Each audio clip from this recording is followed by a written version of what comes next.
absolute privilege today. I'm getting a first look at the all-new Mazda MX-30 here on the channel. Hit subscribe if you haven't done so yet. This is the last day before lockdown in Dublin, and this is the last opportunity to have a look at this brand new car from Mazda. It's in left-hand drive, it's on German plates. The car will launch in Ireland in early 2021. Everything going well. So let's get the elephant in the room out of the way first of all. Yes, the doors do open like this, and you get this pretty cool side-on look. But there's so much more to this car than that. So for the last few years, Mazda have been doing really good interiors, like really good. It crosses over into the MX-30. Is there leather seats in that car? Are they vegan? Yes, they actually are. The sustainability all throughout this vehicle, including the materials used, recyclable materials, because if you're making an electric car, you have to actually, put your money where your mouth is.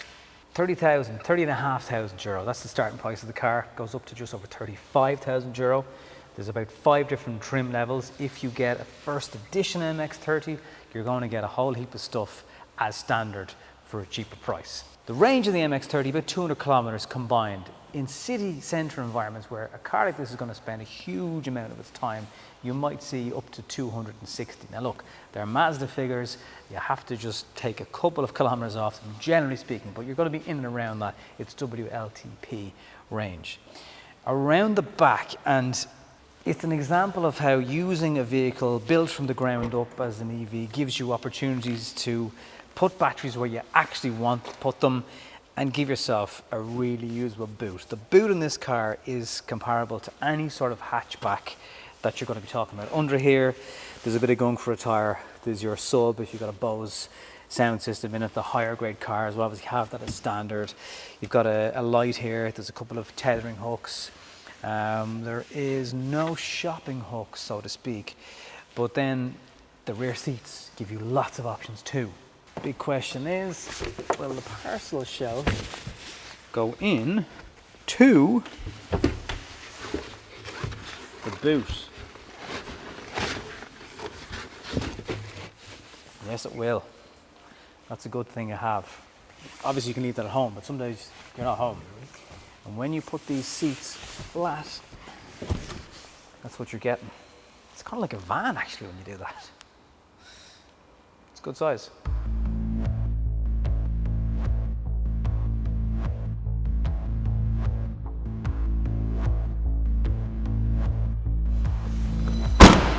Manual boot close. So there's a lot of plastic going on in this, from this level down over the wheel arches. It's got that kind of city crossover vibe going on with them. Again, more plastic here, like sizable amounts. And obviously in Soul Red, that's quite obvious. The lighter colors, again, it's quite obvious. If you go for a darker one, it won't be as obvious. The version of the car that you're looking at today as well has LED lights, and they're some of the things you're going to get if you go for the first edition versions of the car. Curves are kind of the order of the day in the design. They don't want a massively radical vehicle that screams I'm an EV at you. I think still though you would notice it's a bit unusual. A lot of talk about this pillar curve that goes across the roof line. And then again, you can see those curves that just come down the side. So it's kind of like curvy, noticeable rather than I'm an EV. The rear lights though are very cool, and especially at night time, they look really good. And as you can hear, the horn of the car is also loud enough to warn pedestrians, because you mightn't hear it on the outside because it's an EV. So Sean over there making a cameo. Obvious sign that it's electric here because there's a sticker there, but you can actually remove that and the Mazda sign will stay, and that looks good because it's on a bit of metal. And there's an eSky Active on the back, but again, it doesn't scream at you that it is an EV. Now it's better to jump in this side to show you, but of course it's left-hand drive. It's also 100 years this year that Mazda are making cars. And what better way, I suppose, to mark 100 years than launching an EV? They have been thinking about it for quite a long time though. In fact, about 50 years they've been going, when will we launch those EV lads? Now,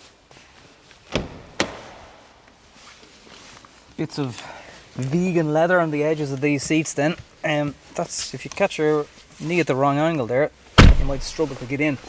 Now, this is obviously one of the higher spec cars, but you get into this and it's very impressive. There are bits of other Mazdas here, like the 3, the new 3, and the gorgeous Mazda 6, like the control wheel here and the steering wheel. Very, very similar feeling. The dashboard again, even the screen, it's a little bit wider, it feels a little bit wider anyway. And you've got cameras that will work in there, and you've got your nav and all your settings that you can change, and your phone connections, all that stuff. Real obvious big difference here is the gear shifter. It's got like a retro button in the side that will help you engage whatever drive, forward or reverse or neutral. The screen here, it's a little bit low down in terms of you're going to have to either get used to that. It's not exactly in your line of sight. But just let me see, can you see things like your climate control through that screen? I don't, in vehicle displays, I don't think so.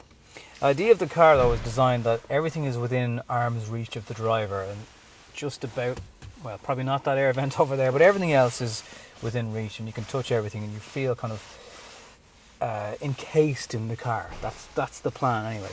Seats are very comfortable. The way they come up around the side, the way they groove into the back, feels really good. Now that screen, by the way, I don't want to be like, it looks really cool. The resolution on it is absolutely gorgeous, but it is just a little bit down, I suppose. But then no different to an Audi perhaps. So your dials, very, very conventional. These aren't, I suppose, digital, virtual, iCockpity, whatever you want to call them. There's needles. The center point of it looks like an analog, but it is very much digital display. So the battery is almost full on this, and we're at 98%, and it's 198 kilometers. And obviously that depends on who's driving the vehicle, and sustainability, big thing obviously in a car like this. So this is recycled material. It certainly feels like it anyway. Bit of an i3 vibe going on with that kind of stuff, reusable. And then there's cork throughout the cabin as well, because Mazda were originally a cork company, and that does feel very well put together. I don't know over time though. Piano black might be just as good, but I get where they're going with it, and they want to be a bit different, and they want to talk about the recycled materials and stuff like that. But the seats are just, I can't praise these seats enough. Now they don't have leg extenders on them, and that will make your thighs just a little bit more supported. But the back, you have to sit in these seats. They're just very, very good. Now the back is a little bit smaller, definitely aimed towards kids, and again, it's a city car, so it's not designed for carrying 5 people every day of the week. Let's check it out. Okay, so you have to open the front door to get into the back door, and the same story then if you want to get out on the back. You're going to have to interrupt the front driver. Now there's a button on the back of the driver's seat where you can push the seat back and forward like that, and also the leg area. Now if there's someone sitting in the driver's seat, I don't think you can do that to them, because kids would find that the absolute crack. Now if the driver's seat goes all the way back, there's a bit of a cutout at the back of the seat, it's going to, okay, right, that's all the way back. Now my legs aren't cut off, they're still attached to my body, and there's a decent amount of room for your feet underneath the seat. So actually, look, I'm not overdoing it. It wouldn't be comfortable on a drive to Kerry from Dublin, but even with the driver's seat all the way back, you could sit here, depending on obviously on how tall you are. There is a bit of a floor raised tunnel, not huge, but there's one there. There's no charging. We've got nothing in the back here for connecting the devices. Have we got an armrest? Yes, we do. Head height again, it's not massive. That sloping line does seem to have a bit of an impact.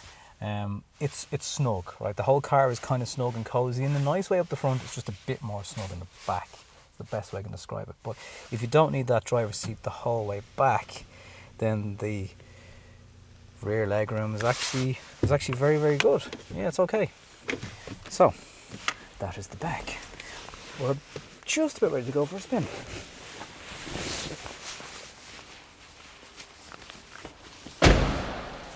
Okay, so one of the first things in the car is they've put an augmented, whatever you want to call it, fake engine noise into the car. I don't think I've ever been in an EV that has this before. So when you accelerate, it's not quite the sound of a car, but it's not unlike the sound of a car. So that's an unusual sensation. That big pillar is quite big in the middle in terms of trying to see. for pulling out of junctions. The steering feels heavy, and heavy in a good way. Like, there's a nice feeling of weightedness to it. So there's paddles here for your level of regen. As far as I know, there's up to 5 different levels of regen available in it. That engine noise is bizarre. I like it though. It's something a lot of people have always been asking about EVs, but you can't hear it, and it's not feel weird. And this kind of takes care of that weirdness feeling. Foot down. Yeah, it doesn't have that urgency that some EVs do. I don't know if there is a sport mode on it. Mazda did say that though. Again, the whole idea that they feel, and this is about this is mid-30s kilowatt hour battery, that will give you that range of up to 260. That's generally same as the Honda E. It's that kind of size and range, and again, city car, that's kind of the target that they're going for. Interesting enough, there's a Tesla in front of me here, which obviously has a lot more power. Can we keep up with the Tesla? Oh, yeah, it kind of does. Right, brakes are good. Somebody just last minute in a white van decided to turn off the road there. It's so weird driving a left-hand car in Ireland. I should be on holidays now in Portugal. That's right normally. Arse in the middle of the road. Arse in the middle of the road. But then in Ireland, no. Arse shouldn't be in the middle of the road if you're in the left-hand drive seat. Right, we have blind spot in this car as well, which is pretty handy. How smooth it is, very impressed with. It's got a lot of cross-traffic help in terms of beeping at you if you're going to make a maneuver. Even if you're going to cross the opposite direction of traffic, the car can warn you and it will apply the brakes if it has to. Lane keep assist is standard on all the cars. That engine noise, I keep going back to it. It's a little bit odd. It's like this little hum in the background. But it's okay. It's kind of reassuring. Visibility is really good. Windscreen is massively wide. Okay, so regen braking is limited. So you get little arrows on the dashboard if you're trying to increase that or decrease that. Okay, it's limited obviously because there's 95% in the battery, so it's not going to give you that much regen braking. So that paddle brings it down. Fine. Okay. Yeah, it's good.